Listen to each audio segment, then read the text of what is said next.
आप सभी माता बहनों को जीवित पुत्रिका व्रत की हार्दिक शुभकामनाएं। आज की वीडियो में हम जीवित पुत्रिका व्रत कथा की शुरुआत करने जा रहे हैं, जो माताओं के लिए अपने बच्चों की सेहत और सुख समृद्धि के लिए बहुत ही महत्वपूर्ण व्रत माना जाता है। जीवित पुत्रिका व्रत कथा शुरू करने से पहले हम सब भगवान जीमूतवाहन को नमन करते हैं और उनकी कृपा की प्रार्थना करते हैं। अपने बच्चों की रक्षा के लिए और उनके सुखद भविष्य की कामना से रखा जाने वाला जीवित पुत्रिका या जितिया व्रत बहुत ही विशेष होता है। इस दिन माताएं अपनी संतान की रक्षा और कुशलता के लिए निर्जला व्रत रखती हैं। ये व्रत बहुत ही कठिन होता है और इस व्रत के नियमों का पालन पूरे 3 दिन तक किया जाता है। जीमूतवाहन के नाम पर भी जीवित पुत्रिका व्रत का नाम पड़ा है। तो आइए आपको बताते हैं कि जीमूतवाहन भगवान कौन है और उनकी कथा क्या है। आज की इस वीडियो में आप जितिया व्रत की 5 पौराणिक कथाएं एक साथ सुनेंगे, इसलिए अगर ये कथा आपको अच्छी लगे तो प्लीज वीडियो को लाइक जरूर कीजिएगा। पहली पौराणिक कथा के अनुसार गंधर्वों के राजकुमार का नाम जीमूतवाहन था। वे बड़े उदार और परोपकारी थे। जीमूतवाहन के पिता ने वृद्धावस्था में वानप्रस्थ आश्रम में जाते समय इन्हें राज सिंहासन पर बिठाया, लेकिन इनका मन राजपाट में नहीं लगता था, तो वह राज्य का सारा भार अपने भाइयों पर छोड़कर खुद भी वन में पिता की सेवा करने चले गए। वहीं पर उनका विवाह मलयवती नामक राजकन्या से हो गया। एक दिन जब वे वन में घूमते हुए जीमूतवाहन भगवान काफी आगे चले गए, तब उन्हें एक वृद्धा रोते हुए दिखी। जीमूतवाहन ने उनसे पूछा, तो वृद्धा ने रोते हुए कारण बताया कि मैं नागवंशी स्त्री हूँ और मेरा एक ही पुत्र है। पक्षीराज गरुड़ के समक्ष नागों ने उन्हें प्रतिदिन खाने के लिए एक नाग सौंपने की प्रतिज्ञा की हुई है और आज मेरे पुत्र की बलि का दिन है, इसलिए मैं बहुत परेशान हूँ। तब जीमूतवाहन ने वृद्धा को ढांढस बंधाते हुए कहा, तुम चिंता मत करो और डरो भी मत, क्योंकि मैं तुम्हारे पुत्रों के प्राणों की रक्षा करूंगा। आज उसके बदले मैं खुद अपने आप को उसके लाल कपड़े में ढककर बद्धिशिला पर लेट जाऊंगा। ऐसा कहकर जीमूतवाहन ने पुत्र के हाथ से लाल कपड़ा ले लिया और वे उसे लपेटकर खुद को बलि देने के लिए चुनी हुई वधशिला पर लेट गए। नियत समय पर गरुड़ बड़ी तेजी से आए और वह लाल कपड़े में ढके हुए जीमूतवाहन को पंजे में दबोचकर पहाड़ की ऊंची चोटी पर जाकर बैठ गए। अपने चंगुल में गिरफ्तार प्राणी की आंख में आंसू और मुंह से चीख पुकार निकलती हुई ना देखकर गरुड़ जी बड़े आश्चर्य में पड़ गए।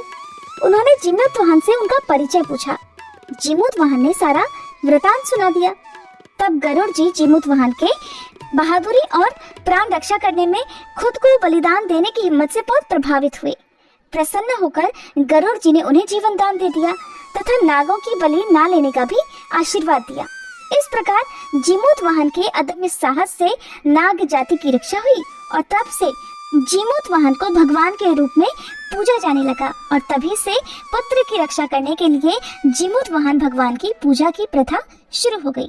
आश्विन कृष्ण अष्टमी के दिन प्रदोष काल में पुत्रवती महिलाएं जीमूतवाहन भगवान की पूजा करती हैं।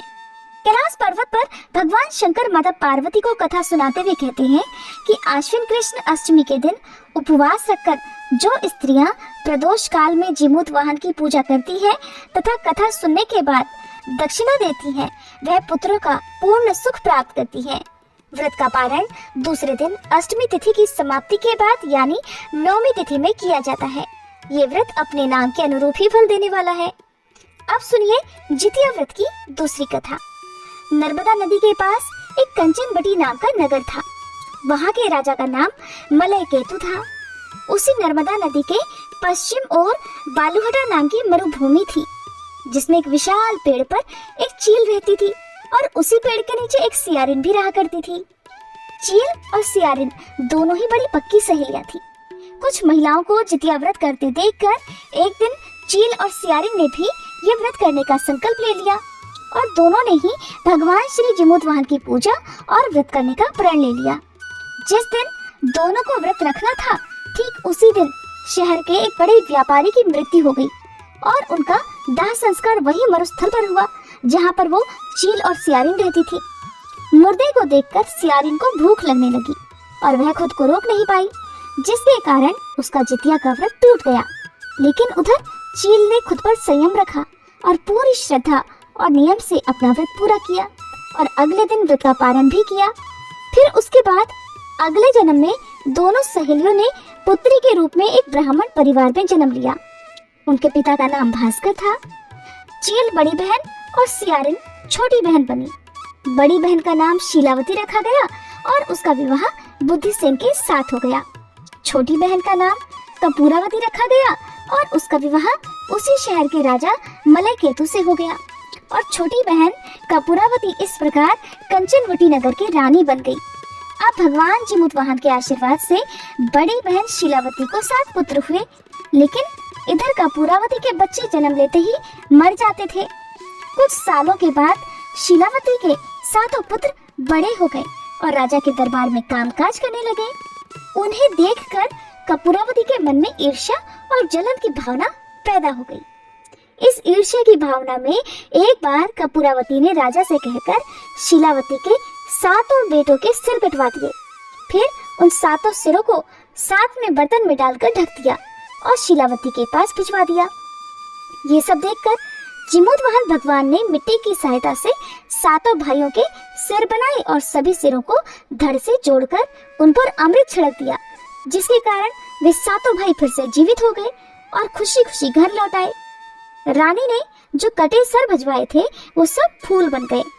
कपूरावती इधर बच्चों की मृत्यु का समाचार पाने को बड़ी बेचैन थी, लेकिन जब उसे इस बात का पता चला कि उसकी बहन के सारे बच्चे तो जीवित हैं, तब वह अपनी बड़ी बहन के घर गई और वहां सबको जीवित देखकर आश्चर्य में पड़ गई और बेहोश हो गई।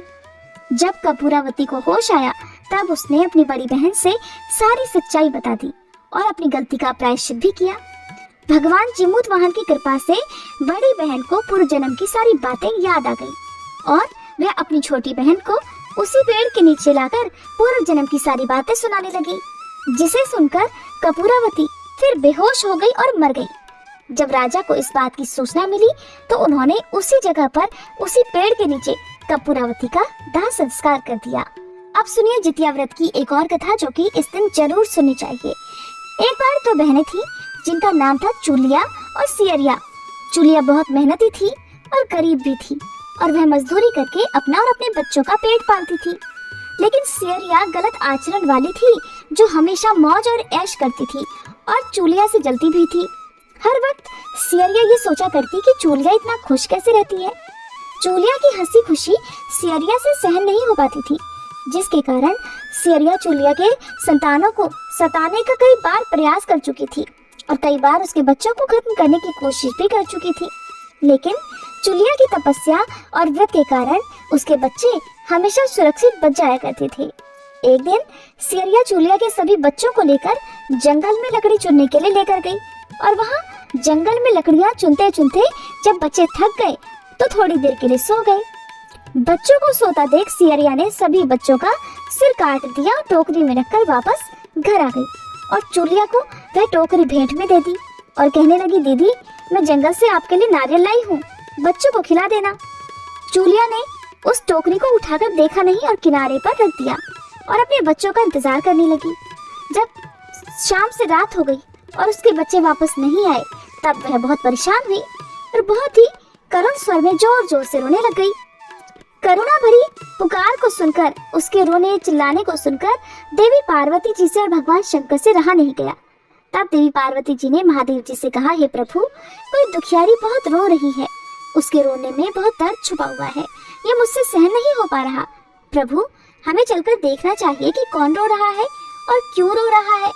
तब महादेव जी कहने लगे, देवी ये मृत्यु लोक है और यहाँ पर ये सारी साधारण सी बात है। लेकिन पार्वती जी की हट के कारण महादेव जी को उनके सामने झुकना पड़ा और चूलिया के पास जाकर उसके रोने का कारण पूछने लगे। महादेव जी के पूछने पर चूलिया ने अपने रोने का सारा कारण विस्तार से बता दिया। शंकर जी ने जब ध्यान लगाया तो उन्होंने चूलिया के बच्चों को जंगल में मृत पाया। ये जानकर देवी पार्वती बहुत दुखी हुई। तब उनके अनुरोध पर भगवान शंकर ने उन बच्चों को पुनर्जीवित कर दिया। बच्चे नींद से उठकर मौसी को ढूंढ रहे थे, लेकिन मौसी वहाँ पर थी नहीं। बच्चे डर कर किसी तरह भटकते भटकते घर पर आ गए और उनकी मौसी ने उनके साथ जो कुछ किया था अपनी माँ के सामने सच सच बता दिया। ये सब सुनकर चूलिया सियारिया के पास जाकर लड़ने लगी कि तुम मेरे बच्चों को जंगल में अकेला छोड़कर क्यों आई। दोनों बहनों में लड़ाई शुरू हो गई और ये लड़ाई 7 दिन 7 रात तक चलती रही, किंतु इस लड़ाई का कोई हल नहीं निकला। जिसके बाद दोनों ने उस जंगल में तपस्वी को घटना सुनाई। घटना को सुनने के बाद तपस्वी ने दोनों को आदेश दिया कि तुम दोनों जाकर पास में खेल रहे बच्चों को बाल से पकड़कर घसीटते हुए मेरे पास लेकर आ जाओ। उसके बाद मैं निर्णय करूंगा। जूलिया बच्चों की माँ थी, उससे बच्चों की पीड़ा देखी नहीं जा सकी। उसने महात्मा के वचनों का पालन नहीं किया। उधर सियरिया दौड़ती हुई गई और खेलते हुए बच्चों को बाल से पकड़कर खींचकर ले आई। जिसके बाद तपस्वी ने सियरिया को ये श्राप दिया कि हर जन्म में इसी प्रकार तू सदैव जलती रहेगी और दुखी होती रहेगी। जो महिला किसी बच्चे की पीड़ा और माँ की ममता को नहीं जानती, जीवन भर धरती पर दुख भोगने के अलावा और कुछ नहीं कर पाएगी। अब सुनिए जितिया व्रत की चौथी पौराणिक कथा। 2 बहनें थीं, जिनमें एक का नाम सुखिया और दूसरी का नाम था दुखिया। दोनों का भाग्य उनके नाम जैसा ही था। दुखिया गरीब थी और बहुत दुखी रहती थी। सुखिया अमीर थी और हमेशा सुख से रहती थी। दोनों एक ही गांव में रहा करती। दुखिया सुखिया के घर में काम करती, साफ सफाई करती थी, खाना बनाती थी और जो खाना बच जाता था वह खाना सुखिया दुखिया को दे दिया करती। इसी तरह दुखिया का घर चलता था। समय बीतता गया, दोनों को बच्चे हुए। सुखिया को 2 बेटे और दुखिया को भी 2 बेटे हुए। अब जब जितिया का व्रत आया तो दोनों बहनें जितिया का व्रत रखने लगी। दुखिया सुखिया के घर में काम किया करती थी। व्रत के दिन दुखिया ने सुखिया के घर जो चावल फटका, उससे जो खुर्दी निकली या भूसा निकला, उसे तो उसने अपने लिए रख लिया और साफ चावल सुखिया को दे दिए। फिर साग को चुना, पत्तियों को डंठल से अलग किया। बढ़िया वाला साग सुखिया के लिए रख दिया और जो डंठल था वो अपने लिए रख लिया। अब दुखिया ने सुखिया के घर का सारा खाना बना दिया और अपने घर चावल की खुर्दी और साग की डंठल लेकर चली गई बनाने के लिए। खुर्दी का चावल और साग की डंठल बनाकर वो खाना उसने अपने बच्चों को खिलाया और खुद भी खाया। उसके बाद दुखिया सोने चली गई। आधी रात में एक बूढ़ी औरत उसके घर पर आकर दरवाजा खटखटाने लगी। तो दुखिया ने पूछा कौन है। तब बूढ़ी माई ने कहा बेटा मैं हूँ, दरवाजा खोलो। दुखिया ने उठकर दरवाजा खोला और पूछा कि अम्मा आपको क्या चाहिए, इतनी रात में आप यहाँ किस लिए आई हो। बूढ़ी माई कहने लगी बेटा मुझे बहुत जोर से भूख लगी है, कुछ खाने को हो तो दे दो। दुखिया उसे घर के अंदर ले गई और कहने लगी माँ जी हम लोग बहुत गरीब हैं, आज मैंने खुर्दी का चावल और साग का डंठल बनाया है, क्या आप खाएंगी। तो बूढ़ी माई कहने लगी हाँ हाँ क्यों नहीं खाएंगे, मुझे तो बहुत जोर से भूख लगी है, मैं वही खा लूंगी।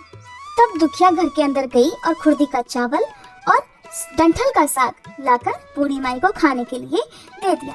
बूढ़ी माई ने खाना खाने के बाद कहा कि मुझे अच्छे से कुछ दिखाई नहीं देता, बेटी इतनी रात के अंधेरे में मैं अपने घर भला कैसे जाऊंगी। तो दुखिया कहने लगी माँ जी कोई बात नहीं, आप आज रात यहीं पर सो जाइए, सुबह अपने घर चली जाना। तो बूढ़ी माई दुखिया के घर में ही सो गई। फिर थोड़ी देर बाद उठकर बूढ़ी माई बोली बेटा मुझे पैखाना जाना है, कहाँ जाऊँ। तो दुखिया कहने लगी माँ जी मेरे घर में बाथरूम नहीं है, इसलिए आप उधर कोने में कर लीजिए। अब बूढ़ी माई ने पूछा कि बेटा भड़बड़ करें या छरछर करें। दुखिया नींद में थी, कहने लगी माँ जी भड़बड़ कर दो, मैं सुबह साफ कर दूंगी। फिर थोड़ी देर के बाद बूढ़ी पूछने लगी कि बेटा अब बताओ मैं अपने हाथ कहाँ साफ करूँ। तो दुखिया कहने लगी माँ जी आप मेरे सिर पर अपने हाथों को साफ कर लीजिए। उधर जब सवेरा हुआ तो दुखिया को ये देखकर सब कुछ एक सपने के जैसा लगा। उसे लगा कि शायद सोते समय मुझे कुछ सपना आया होगा। उसने इस बारे में कुछ और नहीं सोचा और नदी में नहाने के लिए चली गई। जब वो नदी में नहाने लगी और अपने बाल धोने लगी तो उसके बालों से होते हुए जो पानी बहने लगा वो पानी सोने का बन गया।